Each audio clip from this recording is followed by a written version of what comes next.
Bon, j'avais prévu de vous faire travailler l'expression orale pendant cette période, mais bon, pour des raisons évidentes, ça va être assez difficile de mettre en place les dialogues ou les conversations de groupe que j'avais prévus. Alors, on va quand même essayer de s'adapter. Pour ça, j'ai besoin que vous jouiez le jeu, c'est-à-dire de parler à voix haute devant votre ordinateur. Et tant pis s'il y a des gens de famille qui vous entendent, ça les fera rire au début, et puis finalement, ils n'y penseront plus. Donc, les exercices que je vous proposais sont inspirés de l'épreuve du First Certificate, c'est-à-dire la certification pour ceux qui ont pris l'option européenne. Voici un premier exemple. Ce logo ici vous indique qu'il s'agit d'une conversation de groupe. Donc, c'est difficile de faire une conversation de groupe tout seul, mais vous allez voir, on va essayer de trouver une solution. Euh, donc, dans cet exemple, qui est censé être une conversation à plusieurs, je vous laisse voir la consigne. Imagine that it's your best friend's birthday next week. He's very fond of animals and you want to offer him a pet. Vous voulez donc lui offrir un animal domestique. Donc ici, je vais jouer le rôle de vos camarades en donnant mon avis. À chaque fois que j'aurai fini de parler, vous allez mettre la vidéo sur pause, chaque fois que vous verrez ce logo, le temps de donner votre avis sur le sujet. Alors, premier exemple, voilà. Commencez comme ceci.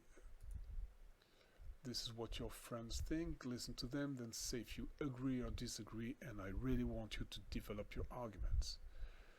So, first friend says, "Hey, I think a snake is a great idea.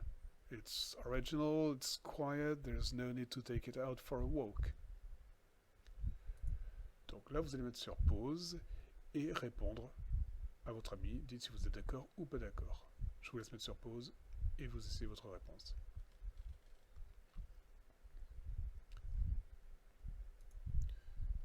On recommence. Le second dit ceci. "In my opinion, I'm sure a goldfish is a better choice." Même chose. Pause et vous répondez.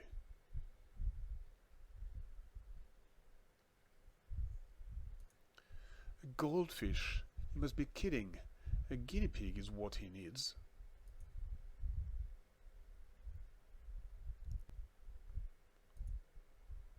"Oh, come on. A guinea pig is boring. A dog is real fun. It's friendly. It's man's best friend. You can practice sports with it."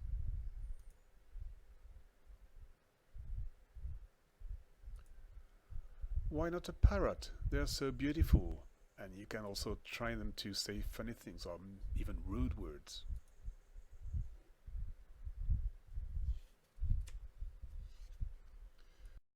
Voilà, j'espère que vous vous en êtes sorti avec ce premier exercice. Pour le second exercice, vous allez maintenant faire un monologue, repérer le logo.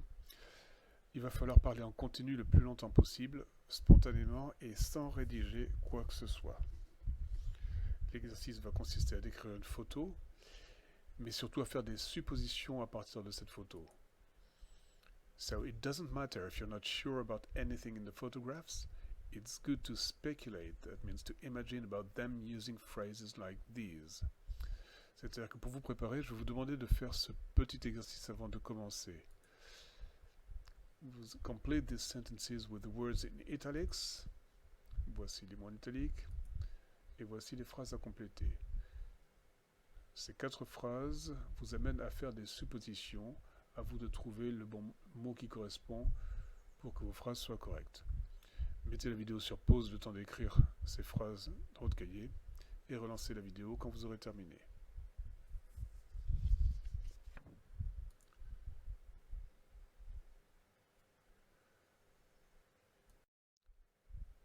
La correction ici, donc la première phrase, je pense que ça doit se passer en hiver. I think it must be winter. Ici, l'auxiliaire must avant le verbe être. It must be, ça doit être. Seconde phrase, on dirait qu'il va pleuvoir. Ici, c'est l'expression it looks like it's going to rain. It looks like it's going to rain. Troisième phrase, I think people are probably scientists. On ne peut que mettre l'adverbe probably ici. Et la dernière phrase, I am not sure, c'est un adjectif, but I think this. Et vous remarquez que là on n'a pas de verbe, donc on va utiliser l'expression might plus le verbe be. It might be in Thailand. Might qui va exprimer une probabilité vague.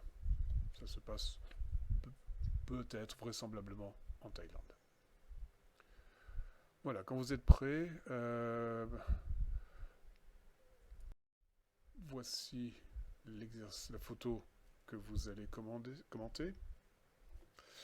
Sur la gauche, toutes les questions auxquelles vous allez devoir répondre, en n'oubliant pas de faire des suppositions. Donc ça, c'est pour vous guider dans votre description en commentaire de la photo. Et quand vous êtes prêt, je vous suggère de prendre votre téléphone et de vous enregistrer. Une fois que vous aurez terminé l'enregistrement, réécoutez-le avec soin, en faisant particulièrement attention à effacer toute trace d'accent français. Et n'hésitez pas à recommencer autant de fois que nécessaire. Voilà pour aujourd'hui.